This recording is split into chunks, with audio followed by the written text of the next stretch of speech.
Hey everyone, welcome to another episode of Career Retrospectives with Kyle Q down below me right here. Hey guys.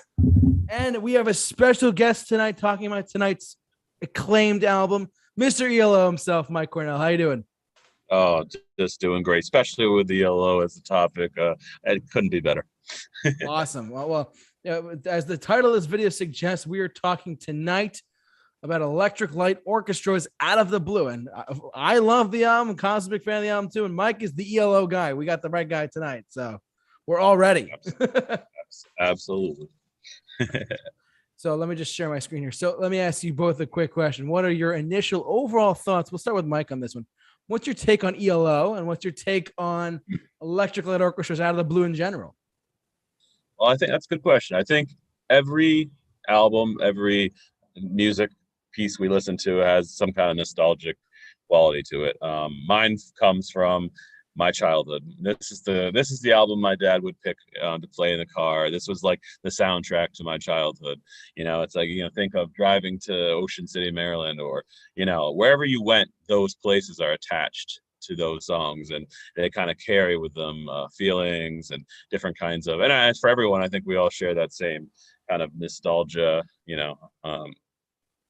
attachment. So I mean, that was just basically my kind of, the album my dad would play over and over and over again became kind of a big part of our car trips, and every single song kind of carried with a certain kind of memento, a pace to it, some slow, some fast, and it kind of just became something that we all memorized, all knew the lyrics, were all singing, and there was some of the most insanely catchy choruses and different kinds of just different songs, and it's just the perfect kind of soundtrack to the car trip. So it's definitely a very, very nostalgic thing for me. It's become one of those albums that I can't believe there's a double album that has that many songs that I could honestly say I wouldn't change a single track. So it just has that kind of quality to it, and has always kind of aged well. Although, like a lot of people, it kind of came on the heels of like the disco change. The next album after this, which was the Discovery album, was much more immersed in disco. This album fused many different styles together, which is why it aged much better than some of their later releases, and their more previous releases were kind of more specifically one sound. This one was like many styles colliding to make a great soundtrack. So definitely a very important album. Awesome. Kyle, what's your take on ELO's Out of the Blue? So unlike Mike here, this album doesn't really have many nostalgic memories for me. This was actually an album, other than the bigger songs off the album, I actually didn't hear this album in full until Mike had me listen to it. What was that, 4 years ago now? Yes. It's quite a while ago now. But at gunpoint. Oh no, not gunpoint. Yeah. Well, maybe a little bit now. But it's become an album that I may not like every song on it, but there are songs that have just worked their way into my usual rotation, and they've stayed there. Like Mike said, I like that he brought the disco influence on it. There is some of that here, but I really appreciate the way that they fused that with the other sounds that were going on at the time. Because that did really help it age well, especially today when we see modern artists going back to that disco sound. I mean, you could take one of these instrumentals and just put like Dua Lipa's vocals over it, and it would be believable that that's just a modern song. And now the production as a whole on this album held up very well. Awesome. And I was gonna say my initial impression. I'm a big. I mean, I have not seen ELO live. I mean, I know Mike has seen them. Like, I lost track how many times you've seen them. Yeah, right. Yeah. I saw him at Radio City Music Hall. It was awesome. Awesome. And because I haven't seen them live. They're on my list of acts to go see live and whatnot. I'm very curious to see how these types of songs would go over live with Jeff Lynne's like orchestra and whatnot too. I mean, it's Electric Light Orchestra. My initial impressions personally are that like I gotta say, this album is, I would say it's one of the pivotal albums from, I would say, like the 70s or so. Like definitely a decade definer, truthfully. Do I like all the songs on there? Because some of them are lesser known than others. Yeah, there's some songs I like more than others personally, but overall, I think it's a really strong double album. And for those who are watching us live, here's the LP itself. There's a double album. Woo! And when I showed Mike this, he was like, "What's going on?" Yeah, I almost fell on my chair. I had to catch myself. You're like, this just shows it's got the double LP right there. I know we're doing this live. I don't really care, but like, it's really it's a solid record, and just from the opening of Turn to Stone to like even all the way down to like the third side has Mr. Blue Sky as the last song. I mean, come on, there's some incredible songs just in general on this one album, and Mr. Blue Sky is a staple, of course. But that's just my initial impressions. Why don't we get over to the track listing, shall we? Let's jump over to the Wikipedia page. So, absolutely. And Mike, I'm not going to say this too much, but I'm going to rely on you a little bit for more details because you are the ELO guy. So, no problem. But overall, I mean, this just like, let's go down to the track listing. Let me just share my thing. All the songs are written by Jeff Lynne and composed by Jeff Lynne, and he is the mastermind of ELO. And he just, and you would know, of course, both of you guys.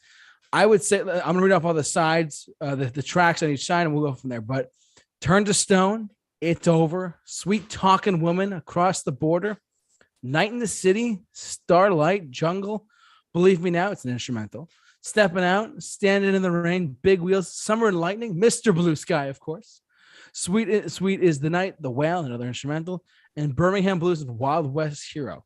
A double album back in 1977. Correct me if I'm wrong. It's 77. There we go. Just 77. Oh yeah. Yep. Oh yeah.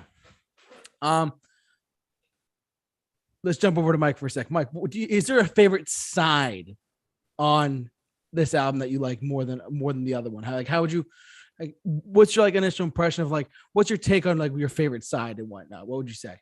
Now, that's an interesting question, because what's interesting about this album is ELO is known for having a lot of themes to their album. So there's a lot of weather themes. It's raining, now it's sunny, now it's dark, it's night in the city, now it's day. You know, that's kind of been a way that for them to kind of give you this feeling of like there's a momentum, there's a kind of like a light and a dark, there's a journey taking place. And in a lot of the ways, it starts off very high paced and fast. So Turn to Stone, It's Over, Sweet Talking Woman, Across the Border, they're all fast tracked songs. They're all like get up and go, very kind of just fast paced and just rocking. But then you kind of come to like Night in the City, much more kind of like a chill, kind of a quieter song. Same thing with Starlight. Believe Me Now, Stepping Out are kind of all except Jungle. Now, I'll be honest with you. I must make a confession. Jungle is one of my least favorite ELO songs on this album. God forgive me for speaking such blasphemous. Yeah, okay, I'll be honest with you. It's like very I would say it's very kind of an ambitious track to kind of to once again give you a feeling of environmental kind of like visual aspects to rhythm. That very it's all about the rhythm and the sounds of the drums and the different noises and the aspects there. I don't hate the track as itself. I just feel like there's so many more tracks that I prefer to hear. So but this is the quieter side.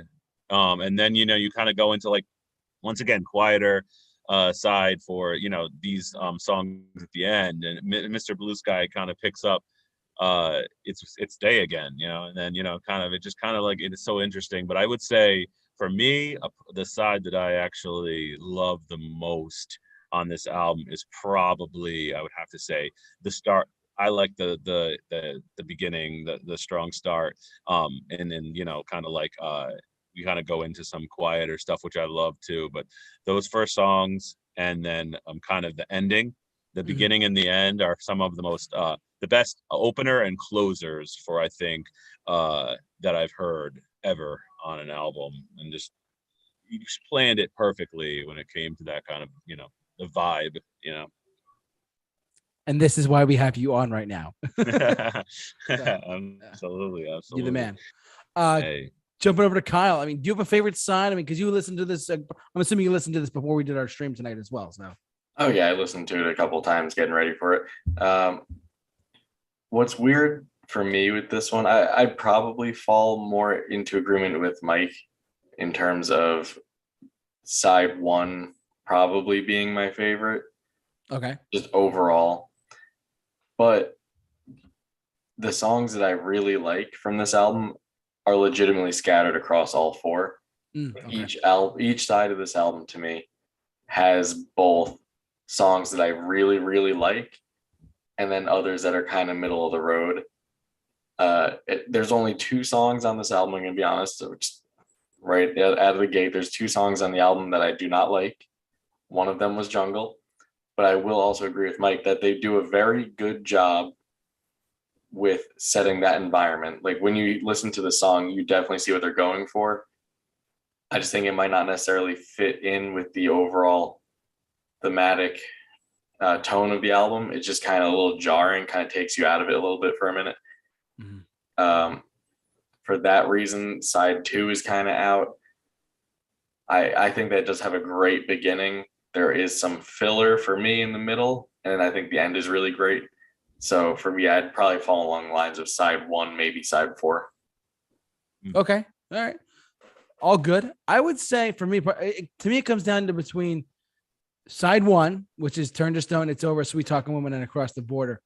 But I would also say, I tend to agree with, I agree more with Kyle on this point, because to me, there was some filler, like a little bit here and there. But overall, as an overall album, though, I do love it in general. And I've listened to it on the LP format on vinyl, and it still sounds great to this day as a complete product, as a complete album. The side 4 is very, I mean, just right off the top, having a 5-minute instrumental called The Whale would never fly today, but it works in this case, in my opinion. But as far as like towards the second half of the album, like it does hold up a lot more than I thought it. Because again, I haven't listened to this album from start to finish in a long time either. Like it was probably like 3 or 4 years ago, like you guys. And then I listened to it the other day. I was like, wow, this is really like just great orchestral put together rock, truthfully. And it was a very almost symphonic, if you will, which I really supported. I love quite a bit. But like, you know, I would agree with Kyle with side 1 and side 4 probably my favorites, and obviously Mr. Blue Sky, we have to touch on that as well. It's like can we arguably say that's like the definitive song off the album, right? Mr. Blue Sky. Absolutely. Yeah, for me, there's like 3 definitive songs, but I would say that's absolutely the most iconic song from here, if not the most iconic song in their entire discography. I would say some of that too. I mean, I think it's just like, I was gonna say the radio. I mean, obviously, I've never been a guy that's like, hey, because the radio says, I say, you know, because obviously, there's a lot of songs in here that could have been on the radio, but the ones that on the radio, Turn to Stone, It's Over, Sweet Talking Woman, and Mr. Blue Sky.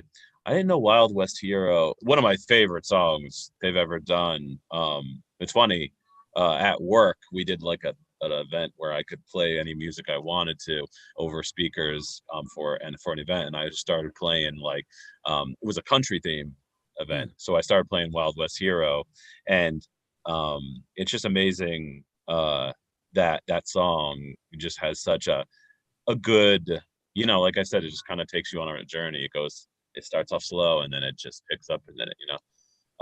It's definitely surprising to see, but yeah, those are the main songs that made the radio. And I mean, Mr. Blue Sky is one of those songs that I think so many places it's been used, movies, other artists have, you know, picked up on it and, you know, done their own thing. And but it's definitely right up there with Turn to Stone. I think Turn to Stone is right up there with my top favorite, as well as Across the Border, and then you know, Somewhere Coming, and Stepping Out is one of my, I mean, it's just like you got to have that kind of quiet, you know, just song that just kind of has like the greatest hook and then a chorus and stuff. So yeah. Well, while we're on Mr. Blue Sky, I know, Mike, you saw ELO live. How did it go over live? Just curious, 'cause I haven't seen them live yet. And I want to see them. So now what's interesting about ELO Live is he likes to bring new talent alongside him to kind of show. Richard Tandy, he was the keyboardist and helped do the arrangements of all of the orchestral side of the album. Was kind of, Jeff Lynne is the mastermind. He wrote everything. He is the mastermind. But I feel his right leg, so to speak, was Richard. Richard Tandy was like kind of one of those kind of guys that could really put the orchestral arrangement in such a way that it would just really just kind of empower the music and kind of fit alongside the rock side and all the different things going on. And when he left the group, I feel like he needed Jeff Lynne needed a little more kind of help with doing that. And live, he's brought some good talent alongside him to help him arrange those core. They bring in like a bunch of different people touring wise who help him do the orchestra side. They really pull it off for not having a full orchestra. Mm-hmm. I mean, it's a lot. It's a big production to bring that kind of show along with you. And he did one. I feel ashamed in this to say this. He did recently. He did like a big show with like an orchestra back in England and had the full thing, which I would have died to see. I mean, I would have been dead. I'd been gone. But but he from what he brought along with him, he brought most of the strings that he could. He really pulled it off. It sounded great. So loved it. It's good production. Again, I'm going to say this probably another 3 times, but this is why we have you here tonight. Hey, Mr. Yellow himself, right here, Mike Cornell. That's right. All right, so just overall, I'm going to jump over to Kyle right now. Kyle, what are some standout? Because you mentioned there are some filler for you. What are some standout tracks to you personally? Yeah, my standout tracks are "Turn to Stone." I think that's, aside from being one of the big hits, is a fantastic album opener in general. Really kind of sets the tone for what you're getting into. Other than that, Mr. Blue Sky, of course. I also want to put some notice on Sweet as the Night. Those are my 3 standout tracks. I think they're all great. Specifically, Sweet as the Night, I love the lyrics on that. There's a very catchy vocal rhythm as well, which a lot of the songs on here have very catchy melodies to the vocals. What I really like about this one is it has more of a rhythm to the vocals other than a melody that I really like. I do like Wild West Hero quite a bit. I think it's a really good ender, really good closing out of the album. Lyrics, I'm a little on for it, but musically it's great. But the other big song for me, Birmingham Blues. I've always really liked that song. I love that they put in the little blues elements, has a lot of really cool transitions throughout it. And for me, those are the big ones. Mike, jumping over to you. What are some, obviously you love the album from start to finish. What are some standout tracks for you personally?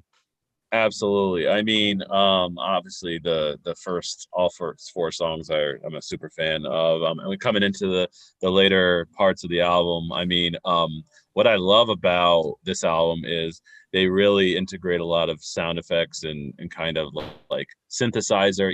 It's kind of interesting. It's almost like the synthesizer side of it is kind of meeting from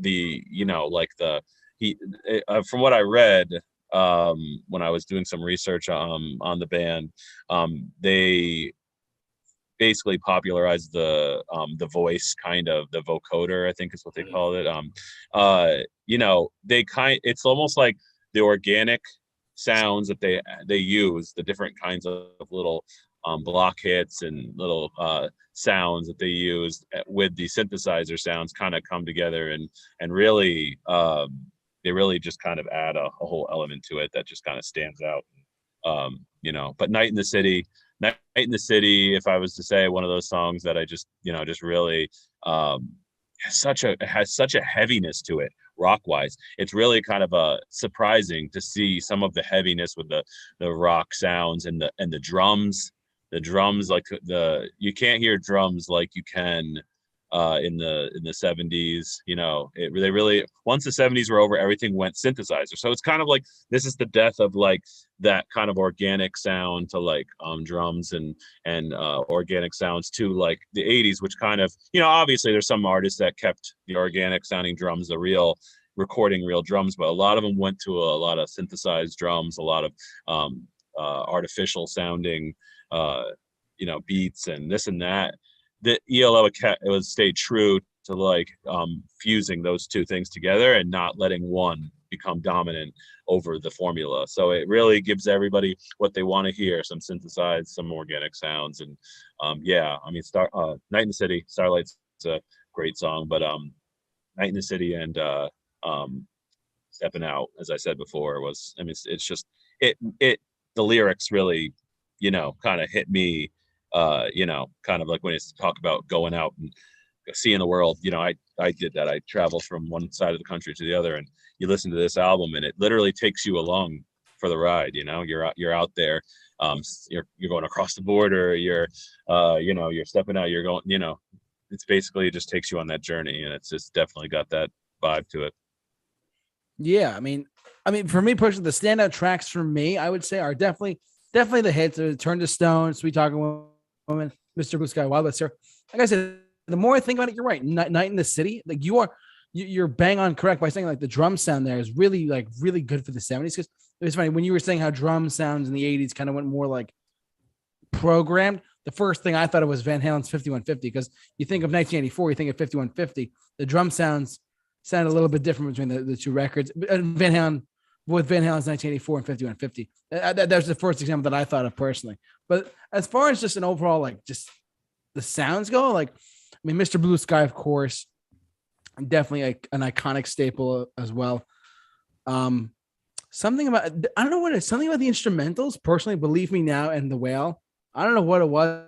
They even though there's no words, the music still like flowed well for me. It really worked out well for me personally. I like I've always been a fan of, like, as long as you, it's like Kyle and I talked to us when we talked about Metallica at one point, as long as you do instrumentals right, they work.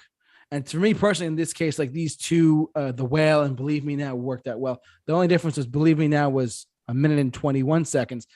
And as it says here, and The Whale was 5 minutes and 5 seconds, which, I mean, that's a pretty long instrumental, but so was a Rhinoff, was it, like Master of Puppets. So, but I mean, no, but it's still a really, obviously the hits for me, but a couple standouts for me would be Night in the City and also the two instrumentals for The Whale and Believe Me Now. I've always loved instrumental music in general, so it's always something I've always enjoyed personally. And just to note the account, during this period of time, Mm-hmm. a lot of you know, substances were being used. I'm just going to be very general about that. Yeah. But I'll be honest with you, when you listen to a song like The Whale and you're kind of having a good time, like I'll tell you what, a 5 minute instrumental is not very long to the kind of person who is kind of relaxed state. And you know, I'll be honest with you, I am not a user, but I have listened to The Whale, and I'm like, it could have been longer than 5 minutes, and it's just like, like I said before, it uses the synthesizer and the vocoder and just different styles of like you know, ways of kind of producing a certain sounds that, like, today people are using a much easier method of like, you know, they're not creating stuff that they've used for a song. They're kind of you know, using different sounds that are available to them and whatever. But these guys were like the true definition of like innovative, cutting edge kind of fusing of different styles. And I mean, even like if you listen to all the backing vocals are straight nod to like the doo-wop.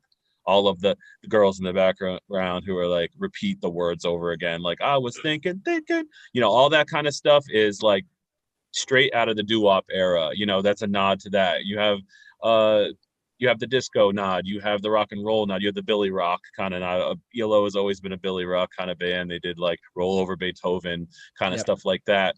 It's all, they've nodded to so many different things, but without selling out to one too much. You know what I mean? Like where you feel like they've lost their identity. It's really the blender of many different things coming together, and they're not willing to compromise the equation by adding too much of one thing and losing the kind of overall identity of the album. So it really doesn't have to impress you by doing something too much, just enough.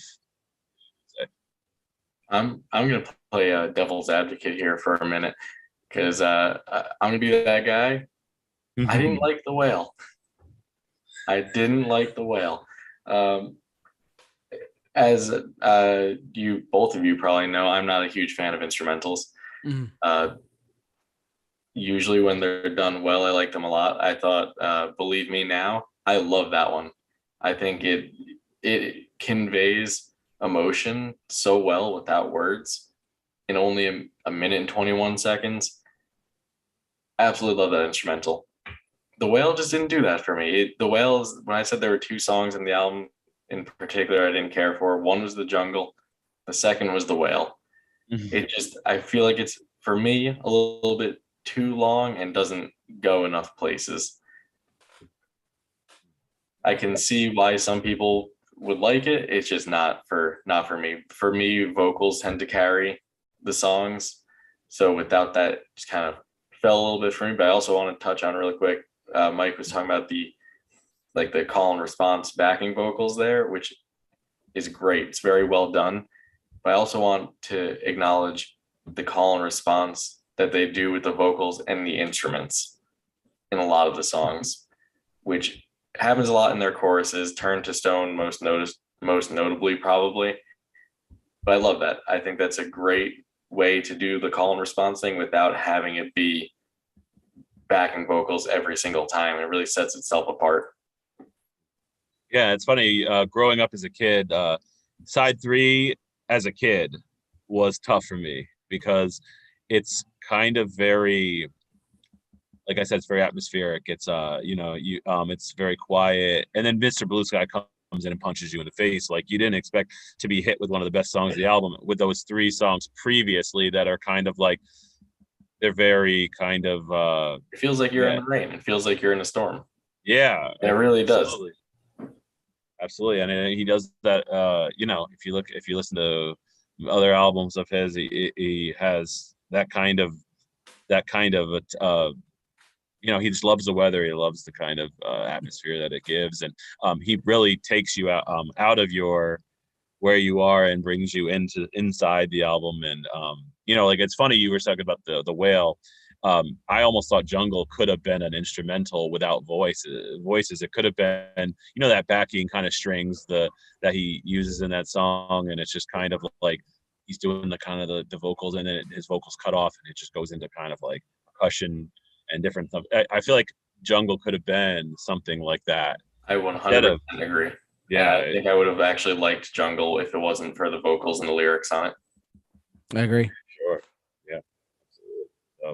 But it really is. There is a lot of different kind of aspects of it. And like I was talking with, I was basically saying, this album was written in 3.5 weeks in the Swiss Alps, which is crazy because that really kind of shows you that the inspiration hit Jeff Lynne and in a location, the Swiss Alps, a complete. You're out there in nature, which is a big inspiration to this whole album. Nature, all the different kind of aspects you get, the guy just got inspiration and busted out a 17 track album. It's just fantastic that someone could take on such and pump out so many memorable songs. And let's not forget, it was one guy who did this entire record. He does all their records by himself. I shouldn't even say it's their records, it's his record. It's Jeff Lynne. Yes. Yeah. And if you look into their most recent releases, not a huge fan of their last 2 albums, because now that Richard Tandy's gone, he's had a harder time, I think, recalling some of those.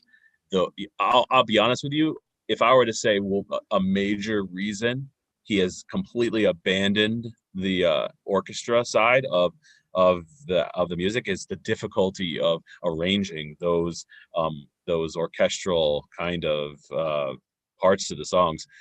I would say 100% it's time consuming. It's more than he's wanted to he likes to be in like the Bob Dylan Beatles-esque side of music right now, like kind of just sitting there with the guitar and kind of playing more of like the kind of less involved, less intricate built songs. And he's completely abandoned that, because I think strictly out of the difficulty it would bring him to do it live, and also just I think in general to compose them, and has gone to more of the like laid back acoustic kind of rock songs, so it's interesting. It definitely is. I mean, I haven't listened to the most recent 2 albums that he put out in the past couple of years, but I mean, I heard they were well received though for the most part. Yeah, definitely. Yeah, I still love Zoom 2001. Album is great, although there's no orchestra to speak of. Once again, I think it was actually probably, there's probably like a couple albums back was the last orchestra you could speak. And I'm a huge orchestra, as Kyle knows. If you play music with orchestra in it, there's a good chance I'm going to be extremely impressed by it immediately, just by the sheer difficulty of having, posing that. Yeah. I mean, I could personally, there's other artists I can think of, like too many to list off the top of my head, but like there's some artists that I do love it. I love the fact that they incorporate like orchestral elements like strings or horns. Like Chicago's another example of that for me personally. I do love their work quite a bit as well. But as far as like this album goes, like in general, it definitely has stood the test of time. And it was their 7th. I didn't realize this was their 7th album. I didn't realize that.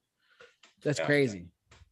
So. Definitely. And that's a tough thing to do. Like, they really came into their sound. You can definitely feel the Beatles vibes, throughout many of, Jeff Lynne's albums. I mean, but I think they really made their sound fully, like I was saying before, a perfect equation of different pieces, parts, came together in this album. And then like the disco, which I love, their Discovery album, absolutely love it. I'm not one of those people that hates disco. Some people don't like something that's so concentrated of a style, like, oh, it's all disco, but where's the rest of it?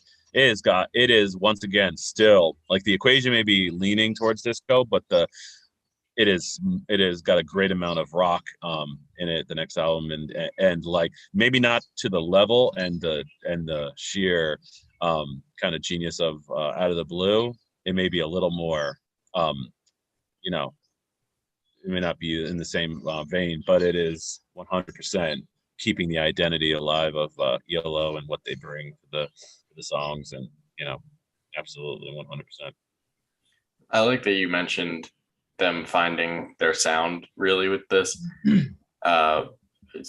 specifically because when I was going back through and listening to the album, like preparing for this, there was only 2 songs on the entire album that I was able to pinpoint another artist's sound in there, like other than just vague like genres in there. There's on Standing in the Rain, very much has like that Sgt. Pepper's like Magical Mystery Tour Beatles vibe, has that pretty heavily, which I enjoy. I like that about it. But even before that, the only other song that I noticed any other like comparison to an artist for me to make was Steppin' Out. Feels very much like it could have been an Elton John song.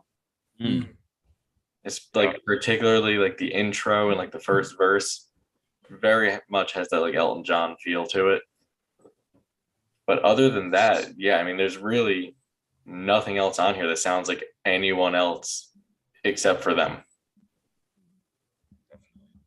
Yeah, I 100% agree. It's they've created a certain identity in that, and all the different styles that they're using, but also just the continued just the way they use them and put their own style on it. And I should say, it's now Jeff Lynne's ELO as the new ELO, but still, there was he once again, he surrounds himself with all kinds of very talented people. I mean, he was a part of the Traveling Wilburys, and once again, it's just a fusion of many different great talents to all come together and be able to produce a sound that is familiar yet unique. Yeah, I mean, I completely agree with what both you guys are saying. I mean, like this, I do agree that like if you listen to earlier ELO stuff, like you listen to stuff from like their previous couple of albums, like like a New World Record was like a year before, and Discovery was 2 years later. And what Kyle said does really ring true for me as well. They definitely came into their own as like as a band, as a unit as well, and as a sound as this record came on.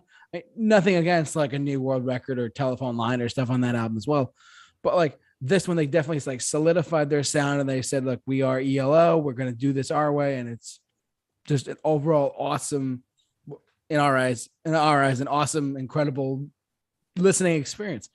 And I think Jeff Lynne definitely tries for you definitely hear like the Beatles hints of like, you're right, Sgt. Pepper, Magical Mystery Tour, but I feel like you also hear like stuff like Elton John. I mean, I feel like you do hear like a little bit of some early Elton to an extent, like Tiny Dancer, stuff like that, like the strings in there. But like overall, this is definitely a solid, just in general, incredible, I would say art rock, what it says there, art rock, soft rock, progressive pop, and pop rock album. I mean, if it's all that criteria for me personally.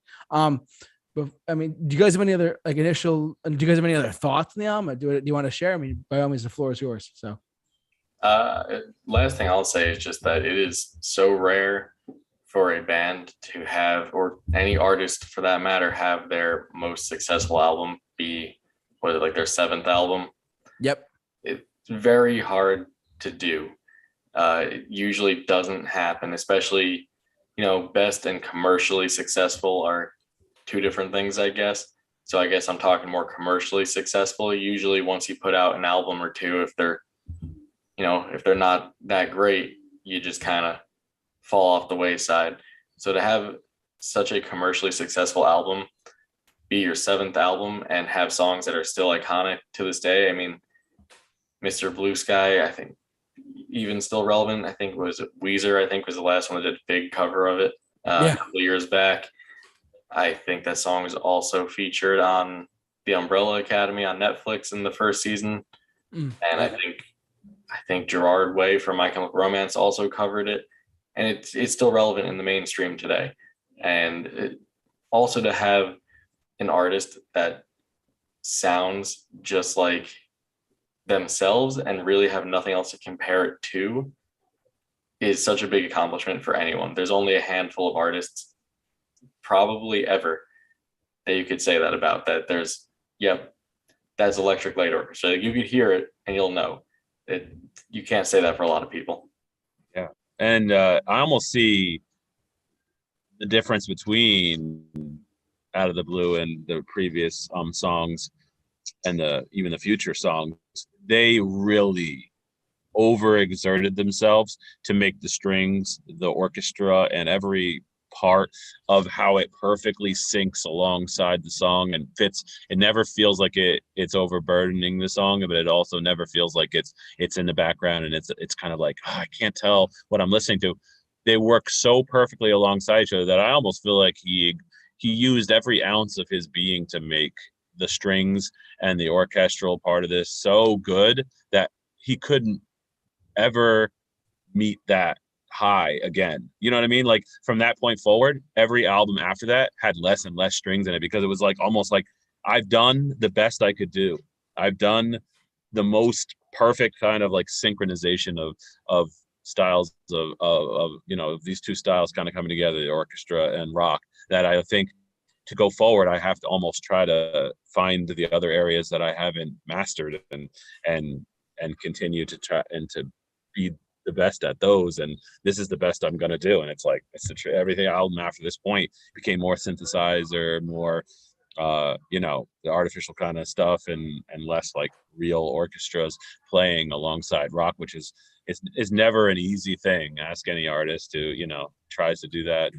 And they put out one big album where they play orchestras alongside their rock, whatever opus. And after they're done doing it, they're like, okay, that really took a lot of power. It took a lot of manpower. It took a lot of production. Like, if I'm going to keep doing this, I got to be able to keep bringing it every single time, and it's a lot of work. It can really drain you. So yeah. Well, I mean, nowadays when people do have any kind of orchestral parts of the songs, 9 times out of 10 it's just produced through whatever Pro Tools, whatever recording software they're using. It's very rare where you have someone actually bring in a real, even just one stringed instrument that's not a guitar or bass anymore. Yeah, I mean, everything you guys said, you guys just nailed it on the head completely. I'm not going to repeat too much, but I'm just really quick. I forget it was Kyle or Mike, which one you guys said, but to have your 7th album be like your most successful, incredible, album. The only other album that I could think of around the same time period too was Fleetwood Mac's Rumors. That's their 11th album. I don't know if you guys ever thought about that for a second. That's Fleetwood Mac's Rumors is their 11th album. And then their most success with the album prior and that one as well. So that's 76 and 77. But that made me think of that for a second. So pretty interesting. Pink Floyd is another one that comes into my mind. Their early work was, for lack of a better word, awful. Yeah,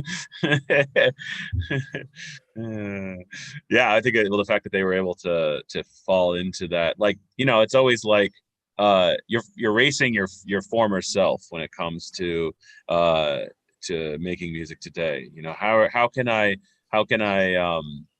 innovate my sound and draw from like a very inspired and kind of creative side that I feel like can be changed by the world around you. Like when the way you were feeling 10 years ago may not be the way you're feeling today, inspirationally, creatively, and to be able to draw into that and put out an album much later in your career it definitely separates you from the average artist who begins to decline as they put out new music that's more for themselves and less for, it's more for themselves, but it's less like really trying to tap into anything that is one of a kind, unique. So it's very difficult to do. So. And I guess the last question I have for you really is, do you think that the lack of, orchestration going on afterwards, do you think that was more a reflection of him not wanting to recreate that, or do you think that's more of just going with the times? Because, like we said, once you got into the 80s and on, everything became really specifically pop music in the 80s, became very much almost completely synthesized. And then that never really went away from that point on. Because the only time it really did go away was the brief 5 years when grunge took over. Yeah, I definitely think you're on to something in the sense that that kind of desire to remain relevant in today's kind of the changing musical climate, still keeping the identity of some of the song vocals and the movements and the changes, but the heavy orchestra side of it, I think definitely partially was difficult to do with the change of personnel in the band. And second of all, I feel like his interest in where he wanted to go musically didn't kind of fit alongside the heavy orchestra side of the music. And we're in the day of age where people are constantly voicing what they want you to do. Do the orchestra stuff, do what we want you to do. If it's not something he's interested in doing, which I've read some interviews, I've seen some interviews where he was moving on from certain kinds of sounds and wanting to focus on a certain kind of sounding album that like the ones he's done today, that to do something because people are complaining. Back then they didn't have that such vocal kind of reflection of what your fans want you to do, like it is today. That then it was I do what I want, and if you fall away, you're not a fan of it, then it is what it is. But this music's coming from within me, not from within you. So it's a tough trade-off sometimes, Yep. But, all right. Well, any other concluding comments? You guys are good or what? I think it's definitely been a good reflection of the album.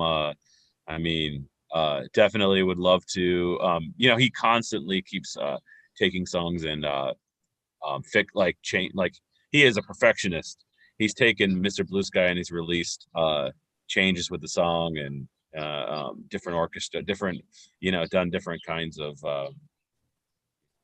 arrangements, whatever. And he's just never like he's done a whole bunch of different arrangements of different songs. And I mean, he loves to go back and to tweak work that he's already done, which he's like the George Lucas of music. But but I appreciate the changes, the change ups in it. And I think it's an album like Kyle was talking about. It ages, but it ages well enough that it kind of isn't going to be something you're going to be like completely like alien to as music continues to fluctuate and change. So good thing. All right, awesome. Any other last minute thoughts, guys? Are we all good, or what do we got? I think that covers it. Yep. You guys are good. Well, yeah. I want to first and foremost thank Mike for coming on tonight. He is got it, man. The ELO guy. I'm so glad you were able to come on tonight. Absolutely. And Kyle, as always, joining us as always. He's we love to talk about music here. Come on anytime you want. You're always welcome. So I appreciate it. And hey, anytime I want to shed some light on something that needs to be revisited, reimagined, I am always a party to the group here. So absolutely. Yep, you're welcome on any time, my guy. And but I just want to thank Kyle. I want to thank Mike, and thank you for watching and listening. However you enjoyed it. So if you like us here, subscribe. If you haven't already, subscribe to our Spotify podcast. Check us out. And